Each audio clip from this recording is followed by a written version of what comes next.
기도합니다. 아멘. 하나님 말씀은 창세기 39장 19절에서 23절 다 같이 읽겠습니다. 시작.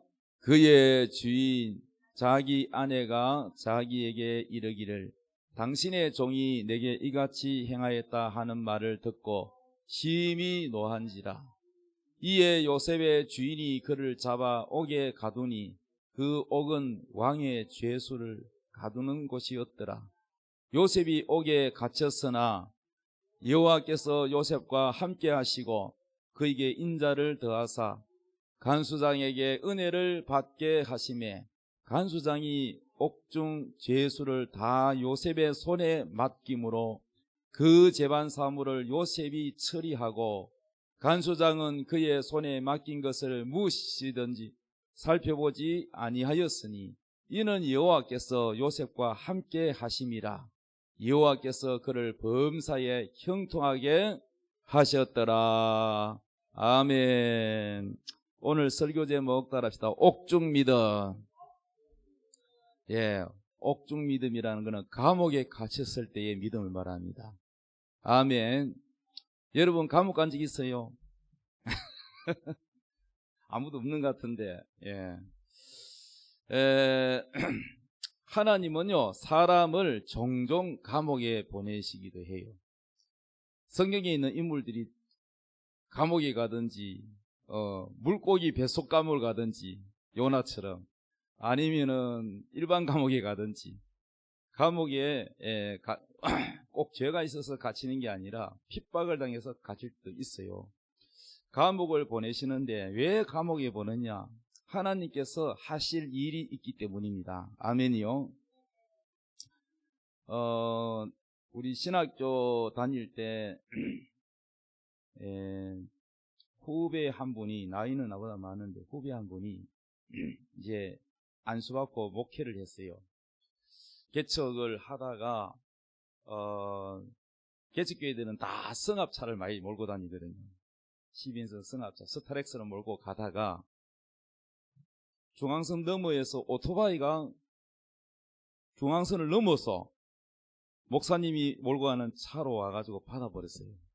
그래서 어떻게 됐어요? 적사에서 죽었어요. 그런데 목사님이 잘못한 거 없잖아. 자기가 와서 받았는데도 우리나라 법은요 참 희한한지 어찌는지 모르겠어요. 과실치사로 하여튼 사망하면 문제가 되는 거라. 그래서 과실치사로 해가지고 어떻게 됐냐? 감옥에 갔어요. 참 안 됐어요.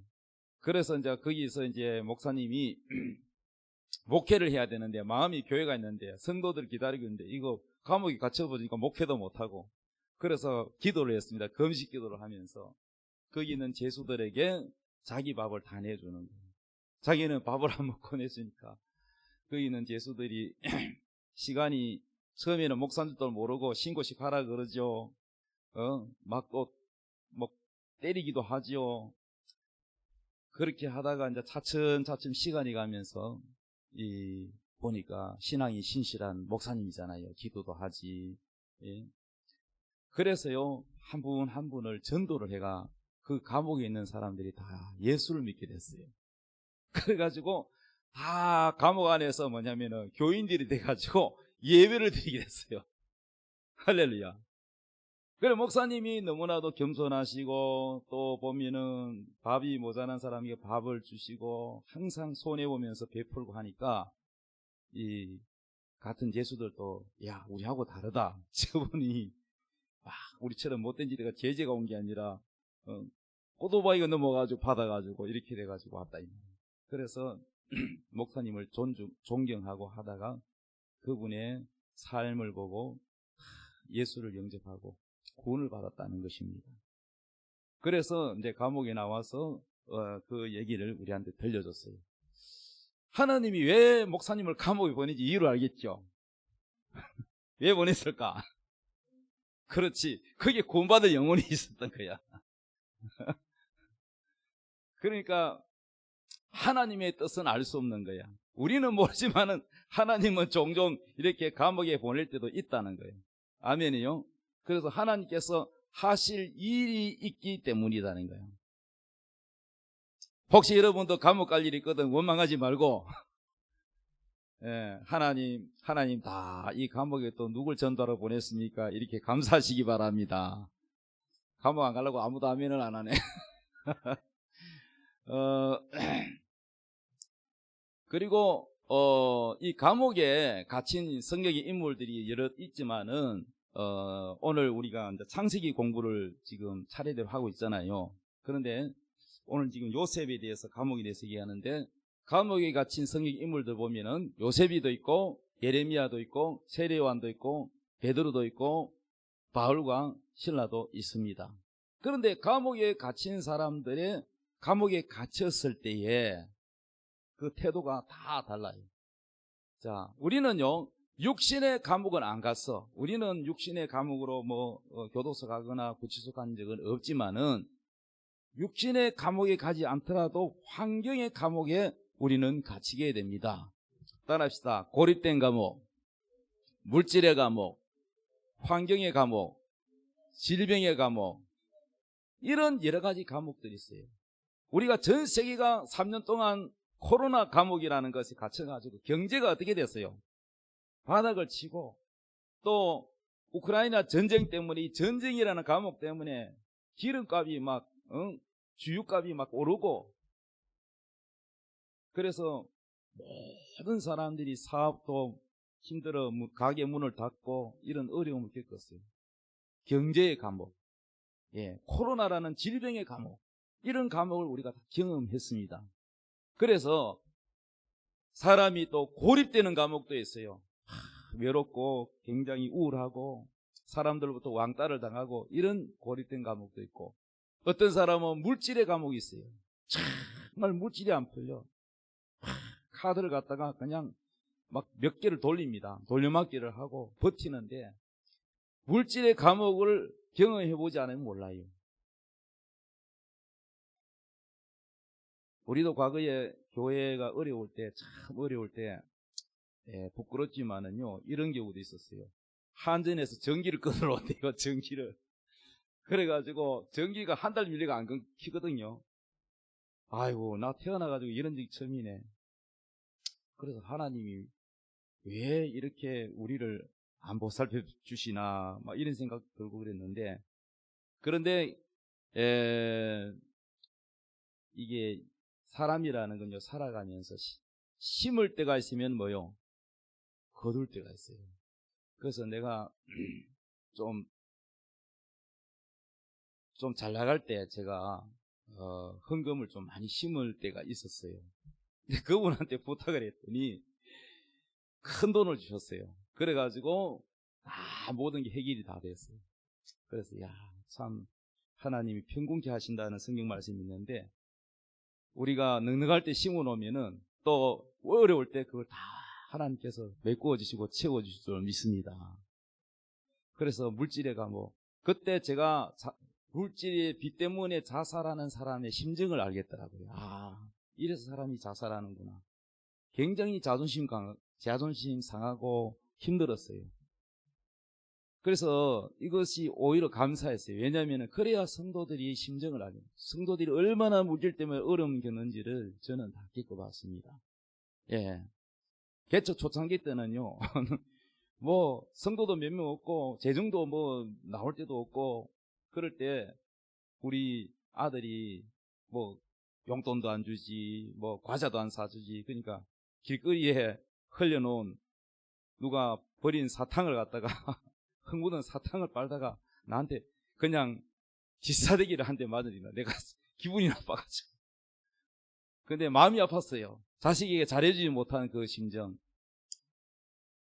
뿐만 아니라 전도사 시절에는 아주 자취방 단칸방에 얻어가지고 결혼을 했는데 방이 작아가지고 이제 신혼 살림집인데 농을 샀어요. 그럼 돈이 이제 부족하니까 좀 약간 중고농 비슷한 거 그런 걸 사가지고 넣는데 달동네 집이라 가지고요 이 창문이 작아가지고 그 농이 안 들어가는 거예요.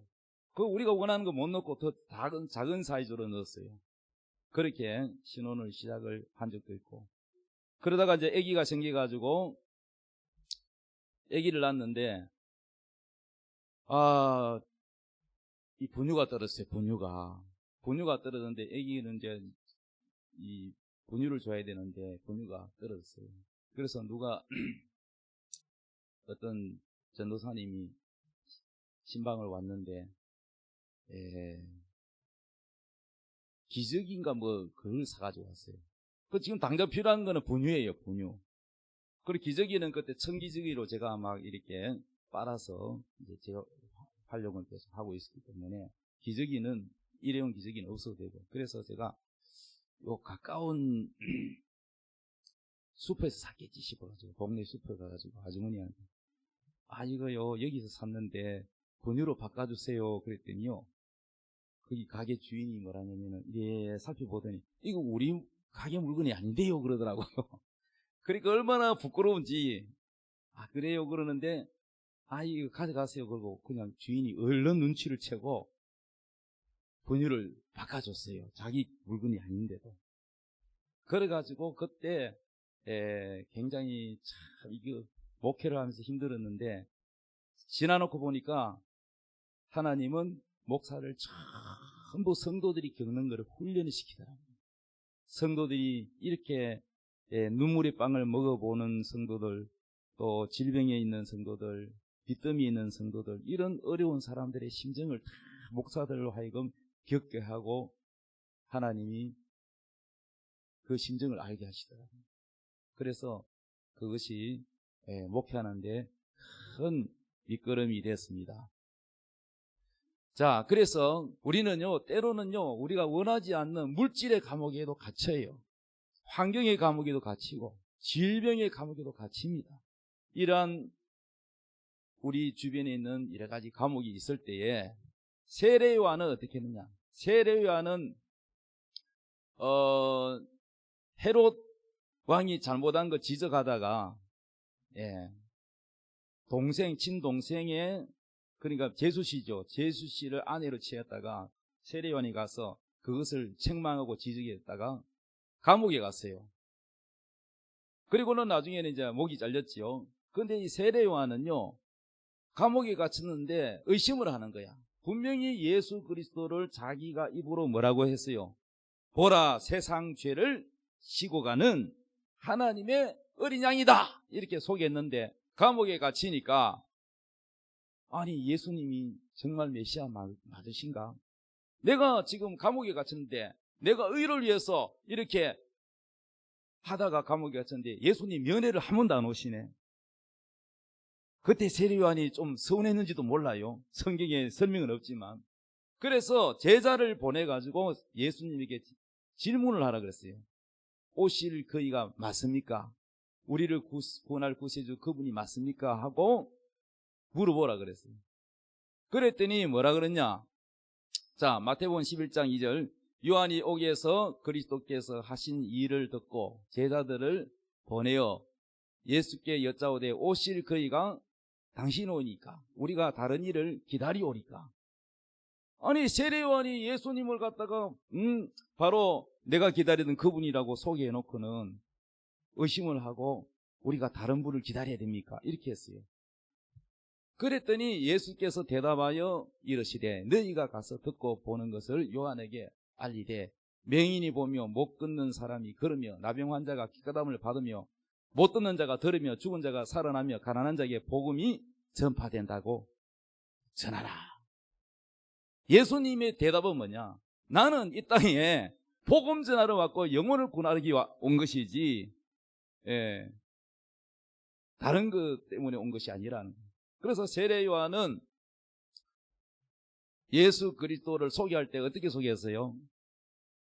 보라, 도끼가 나무 뿌리에 놓여 있으니 회개에 합당한 열매를 맺지 아니하는 나무보다 찍어서 어디에 던진다?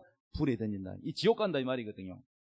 회개하여 예수 믿고 구원받지 않는 사람은 찍어서 도끼가 나무에 찍어 심판이죠. 예수님은 심판주로 소개한 거야. 그런데 예수님은 이 땅에 올 때 초림 예수님은 심판하러 오신 분이 아니야. 나중에 재림 예수는 심판 예수님이지만은 우리를 구원하러 오신 예수님, 우리를 심판하러 온 것이 아니고 예수님은 우리를 구원하러 오셨다는 겁니다. 할렐루야. 그래서 세례요한이 헤롯을 심판할 줄 아는데 아무 심판도 하지 않고, 또 자기가 의로운 일 하다가 감옥에 갇혔는데 면회도 오지 않고, 그러다 보니까 자기 생각으로 예수님을 오해했을 수도 있습니다. 자, 그래서 세례 요한은요, 감옥에 갇혔지만 어떻게 했어요? 낙심했다는 거예요. 낙심했다. 우리가 감옥에 갇혔을 때, 어떤 물질의 감옥에 갇든지 질병의 감옥에 갇든지 어떤 환경의 감옥에 갇혔더라도 절대 낙심하지 말기를 바랍니다. 우리 옆 사람 인사합시다. 낙심하지 맙시다. 아멘. 세례요한처럼 낙심하니까 결국은 뭐냐? 목이 날아갔어요. 목이 잘리고 말았어요. 아멘이요. 자, 그래서 예수님이 뭐라고 하냐? 누구든지 나로 말미암아 실족하지 아니하는 자는 복이 있도다. 예, 낙심하면 실족합니다. 아멘이요. 두 번째, 베드로는 어떠냐? 베드로는요, 감옥에 복음 전하다가 감옥에 갔어요. 갔더니요, 베드로는 낙천적이라 잠을 자, 퍼들어 자, 코 골고 잠을 자는 거예요. 그래서 복음은 계속 전해야 되니까 하나님 복음 때문에 천사를 보내가지고, 천사가 가면 신기하게요, 그 문이 잠겼던 이 쇠창살 문이 1문, 2문, 3문이 다 문이 열려요. 그리고 베드로를 툭툭 쳐가지고 흔들어 깨웁니다. 야, 베드로야, 일라. 베드로는 자다가 갑자기 말이죠, 천사가 깨워가 일하니까 이게 꿈인지 생신지 막. 그래서 천사가 따라갔더니 이 감옥의 문이 겹겹이잖아요. 1문, 2문. 근데 그 문이 다 열리는 거예요. 여러분, 천사가 오면은요, 불 속에서도 안 타요.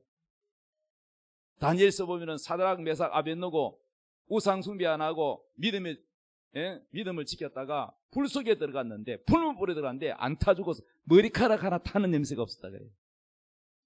천사가 함께하면은 놀라운 역사가 일어납니다. 하나님이 천사를 보내면은 다니엘이 사자굴 속에 들어가도 안 죽어요. 하나님 보호해 주신다는 거예요. 그래서 베드로가 천사를 따라 문이 막 저절로 쫙 열리고 2문, 3문이 열리면서 밖으로 나갔어요. 그 밤 새벽에 창곡이 맞으면서 그 천사가 어디론지 가버렸어요. 그때서야 이야, 내가 지금 탈출했구나. 하나님이 나를 풀어줬구나. 할렐루야. 베드로가 잠을 잤습니다.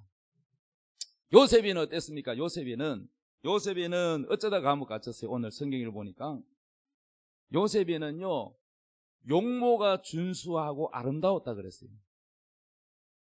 보니까요, 이 성경의 인물들, 주인공들은 다 잘생겼어. 다윗도 보니까요, 아주 얼굴이 붉고 아름답더라. 이 잘생겼고, 요셉이도 잘생겼어. 엄마 라헬이 이쁘잖아요. 근데 이 요셉이가 형제들의 미움을 사가지고 노예로 팔려왔잖아요. 그것도 경호대장, 왕을 경호하는 경호대장 보디발의 집에 노예로 팔려왔는데, 그런데 이 요셉이가 젊지만은 하나님의 복을 안고 왔어요. 그러다 보니까 성경에 보니까 계속 요셉이를 하나님 함께 하셨더라, 형통케 하셨더라, 형통케 하셨더라. 형통케 한다는데 왜 노예가 됐지? 나는 그 성경 읽으면서 형통케 하신 하나님인데 요셉이를 형통케 하는데 왜 노예가 됐지? 형통케 하는데 왜 억울하게 또 누명서 감옥에 갔지? 형통케 했다고 하는 말과 이 환경은 영 달라요. 근데 이 형통이 성경 원어로는요, 뚫는다는 뜻이에요.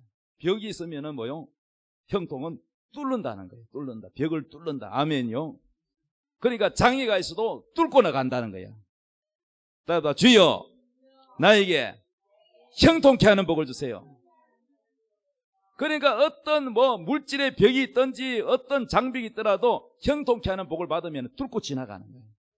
할렐루야. 그래서 요셉이가 노예로 팔려왔지만은 하나님이 형통케 하는 복을 주니까 어떤 역사가 일어나냐? 요셉이가 거기 종으로 있으면서 자기가 맡은 걸 딱 맡으면은 다른 사람은 안 그러는데 요셉이가 맡은 거는 전부 보면 그 일이 잘 돼. 사업을 하든지 농사를 하든지 뭘 하든지 손만 댔다면은 막 이게 재산이 늘어나고 복을 받는 거예요. 그래서 주인이 가만 보니까 요셉이가 너무나도 정직하고 또 요령 피우지 않고 반듯하고 그러면서 복을 받은 것을 봐. 여러 번 보니까 복을 받았어. 그래서 종들 중에서 최고 어떤 자리에 세웠어요. 그리고 재정을 맡겨, 돈을 여러분 맡길 때는 가장 양심이 깨끗한 사람을 맡기잖아요. 그래서 요셉에게 모든 걸 맡기고 검사를 안 했다 그랬어요. 만나 안 만나 검사를 하시는 다 맡겼어요. 뭐만 안 맡겼냐? 주인이 먹는 음식, 음식에는 독을 탈 수도 있기 때문에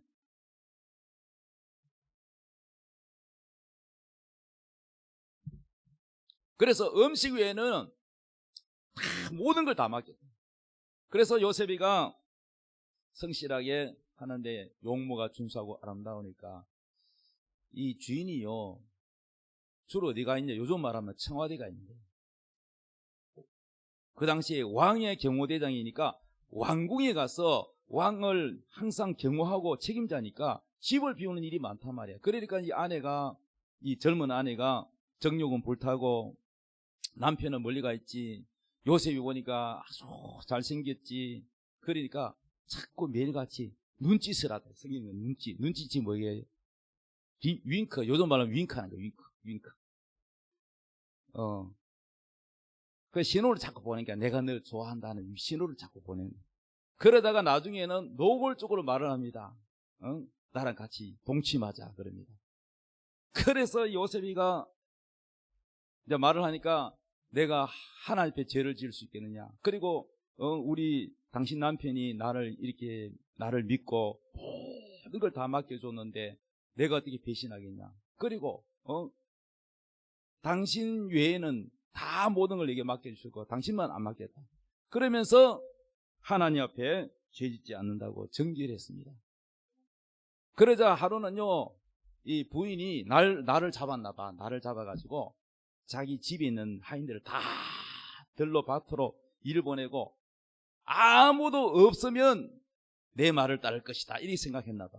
그래서 요셉이를 불렀어요. 그래서 요셉이 일하러 들어갔더니 동침하자고 막 이렇게 막 하니까 막 바지를 잡아 당기니까 요셉이가 아니다 도망을 갔는데 옷이 그냥 확 벗겨 있었어. 그래가지고는 종들을 불러가지고 여봐라 저 히브리 놈이 나를 검탈하려고 했다. 그래가지고 도망을 갔다. 이 옷을 봐라. 그러면서 그 옷을 전골 해서 남편이 왔을 때에 그것을 알려가지고 요셉이가 감옥에 가게 됐는데 일반 감옥이 아니고 왕궁에 있는 감옥들, 귀족들이 오는 감옥에 가게 됐어요. 거기에서 요셉이가 감옥에 갇혔을 때 어떻게 했냐? 요셉은 때를 기다리며 거기서도 충성을 다했어요. 그래서 간수장이가 가만 보니까 요셉이가 하나님이 함께 하심이 눈에 보이는 거야. 불신자가 봤을 때 하나님이 함께 하시는 게 눈에 보였다는 거예요. 그래서 모든 죄수들의 재반 관리 사무를 다 누구한테 맡겼다? 요셉이한테 맡겼다. 할렐루야. 그래서 요셉이는 감옥에 갇혔을 때도 낙심하지 않고 때를 기다리며 충성을 다했다. 그 다음에 예레미야는 어떻습니까? 예레미야는요 시일의 뜰에 갇혔어요. 다른 선지자는 다 보면은 그냥 좋은 얘기만 합니다. 뭐 전쟁이 없을 겁니다. 잘 될 겁니다. 근데 예레미야는 바르게 말하잖아요. 죄를 책망하고 이대로 가면은 하나님께서 벌 받을 겁니다. 그래서 예레미야가 바른 말하다가 어떻게 됐어요? 뜰에 갇혔어요. 그런데 하나님이 나타나셔서 예레미야 33장 3절에 뭐라 그랬어요? 이를 행하는 여호와, 그 일을 성취하는 여호와가 이같이 이르노나 너는 내게 부르짖으라. 내가 내게 응답하겠고 내가 알지 못하는 크고 놀라운 비밀을 보여주리라. 예레미야는 감옥에 갇혔을 때 부르짖어 기도했어요. 여러분도 감옥에 갇히면 어떻게 해야 돼요? 기도해야지. 낙심하면 기도가 나올까? 안 나오겠죠. 여러분 기도해야 됩니다. 야고보서에 뭐라 그랬어요? 너희 중에 환난 당하는 자가 있느냐? 저희는 기도할 것이요. 환난은 우리에게 하나님이 음성이 안 들려도 이거 무슨 메시지냐? 기도하라는 거예요. 기도. 환난 당하는 자가 있냐? 너희 중에 환난 당하는 자가 있냐? 기도할 것이요. 아멘. 예레미야는 감옥에 갇혔을 때 부르짖어 기도를 했습니다. 그러면 하나님은 여러분의 그 모든 걸 알고 계시고 문제를 해결할 답을 갖고 오십니다. 하나님도 일하는 하나님, 일하는 일을 행하며 그 일을 성취하는 여호와가 이같이 이르노라. 하나님이 소개할 때 일하는 여호와라 그랬어요. 일을 행하고 그 일을 목적을 이루시는 여호와라고 소개했어요. 그럼 언제 일하시느냐? 우리가 기도할 때 일하신다는 거예요. 일을 행하는 여호와, 그 일을 성취하는 여호와가 이같이 이르노라. 너는 내게 부르짖으라. 부르짖을 때 하나님이 일하신다는 거예요. 믿습니까? 바울과 실라는 어때요? 바울과 실라는 복음 전하다가 감옥에 갇혔어요. 그런데 바울과 실라는요, 정말 한술 더 떴어. 오히려 찬송을 부릅니다. 막 기뻐하면서 막 찬송을 부릅니다. 감사와 찬송을 하나님께 올려드리고, 그랬더니요, 옥토가 막 지진이 나고, 할렐루야, 옥문이 열리고, 예. 그리고 이 간수장이가, 이 감옥을 지키는 간수장이가 죄인 하나를 놓치면 그때 당시 법이요, 보조 서는 간수장이가 죽습니다. 대신 죽어야 돼요. 그런데 사도 바울은 그 자살하려고 하는, 보니까 재수가 없어졌어. 그러니까 자살하려고 하는데, 잠깐만! 그러더니, 나 여기 있다! 자살하지 마! 그러더니 뭐라 그러냐? 나 같으면 도망갔을 텐데, 잡힐까봐. 그러면서 이 하나님이 하신 일을 보고 이 보초 쓴 사람이요, 자살하려다가 바울이 여기 있으니까 자살하지 말라고 그랬더니 털썩 주저앉으면서, 선생님, 우리가 어찌하면 좋겠습니까? 그랬더니 주 예수를 믿어라. 그리하면 너와 내 집이 구원을 받으리라. 그래서 자기 집으로 모셔가지고 그 집안이 다 복음을 듣고 예수를 믿었다는 거예요. 할렐루야. 이렇게 감옥에 갇혔을 때 반응이 다 달라요. 여러분은 어떤 게 제일 좋아요? 바울이 제일 좋아요? 아니면은 세례 요한이 좋아요? 예? 그럼 바울처럼 살아야지. 원망불평하지 말고 감사와 찬송을 하시기 바랍니다. 할렐루야. 마지막으로 간증 하나 하고 마칠까 합니다. 오늘은 뭐 설교 좀 짧게 해야 되겠다. 좋은 사람이 많은 것 같아서.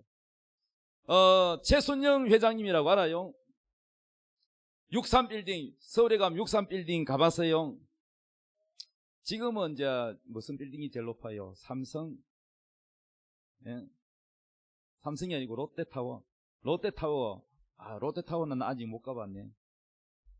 근데 63빌딩은 내가 한 3번 갔다 왔나? 근데 그 63빌딩이 과거에 신동아 그룹이었어요, 원래는.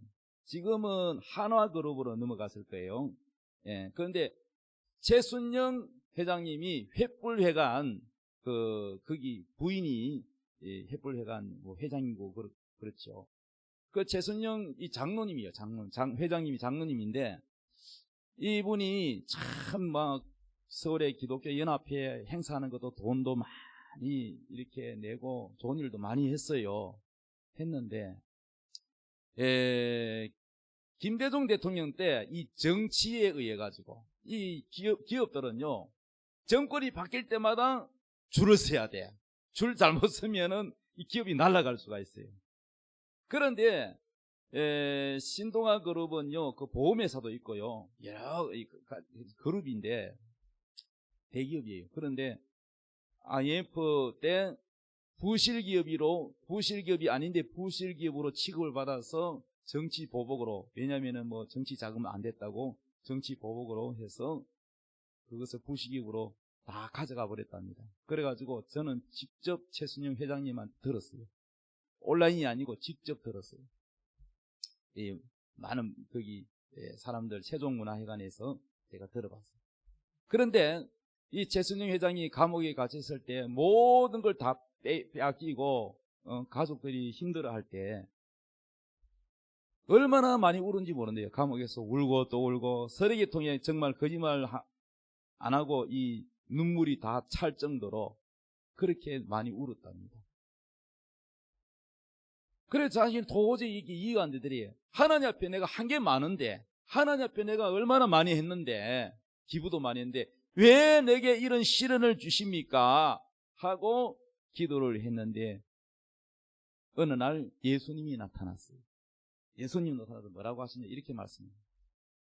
너는 나를 위해서 헌신했다고 하지만은 사실은 나를 위한 게 아니고 네 자신을 위해서 했다, 이러시는 거예요. 깜짝 놀랐어요, 이분. 그러니까 우리가요, 예수 믿는다고 착한 일을 하면서도 생색내는 분이 있어요, 없어요? 자기 이름 내고 자기 자랑하고, 기부를 하기는 하되 자기 이름을 내는 사람이 있어요. 우리 주님은요, 행동만 보는 게 아니라 우리의 심령, 믿음, 중심을 다 보시거든요. 그래서요, 그 예수님의 말씀을 듣고 회개하기 시작해요. 그때부터. 앞에는 너무 억울해서 눈물을 흘렸어요. 매일매일 억울해하고 하나님 앞에 하소연하고 그런 눈물을 흘리는데, 예수님 만나고부터는 회개의 눈물, 매일매일 회개의 눈물. 하나님, 내가 그동안 하나님 앞에 한다고 했지만은 다 나를 위해서 했습니다. 하나님 용서해 주옵소서. 그러면서 회개하고 회개했더니 하나님께서 그 감옥에서 나오게 해 주셨습니다. 할렐루야. 사랑하는 여러분, 우리는 때로는 뜻하지 않는 질병의 감옥, 또 환경의 감옥, 물질의 감옥, 여러 가지 감옥이 우리에게 갇힐 때가 있습니다. 그럴 때에 여러분, 하나님을 깊이 만날 때입니다. 사람은 언제 주님을 만나느냐? 등 따시고 배부를 때가 아니고요, 가장 힘들고 어려울 때 주님을 깊이 만날 수 있는 기회예요. 예수님을 깊이 만나시기 바랍니다. 그리고 낙심하지 말고 요셉이처럼 때를 기다리든지, 아니면 발과 실레처럼 감사와 찬송을 하시든지, 예레미야처럼 부르짖든지, 아멘, 기도하시기 바랍니다. 감사하시기 바랍니다. 원망 불평을 버리고 감사하시기 바랍니다. 기도하시기 바랍니다. 너희 중에 환난 당하는 자가 있냐? 저희는 기도할 것이요. 병든 자가 있냐? 목사를 청하여 기름을 바르며 기도할지니라 그랬습니다. 여러분, 오늘 이 말씀이 여러분의 말씀이 되기를 바랍니다. 자, 다 같이 우리 두 손 높이 들고 주여 두 번 부르고 기도하겠습니다. 주여, 주여, 주여. 아버지, 우리에게 아버지여 다가오는 여러 가지 감옥들, 물질의 감옥, 환경의 감옥, 질병의 감옥, 아버지여, 이러한 감옥이 있을 때에 하나님 앞에 주여 부르짖고 예레미야처럼 기도하는 자가 되게 하시고, 바울과 실라처럼 감사하고 찬송하는 자가 되게 하여 주시옵소서.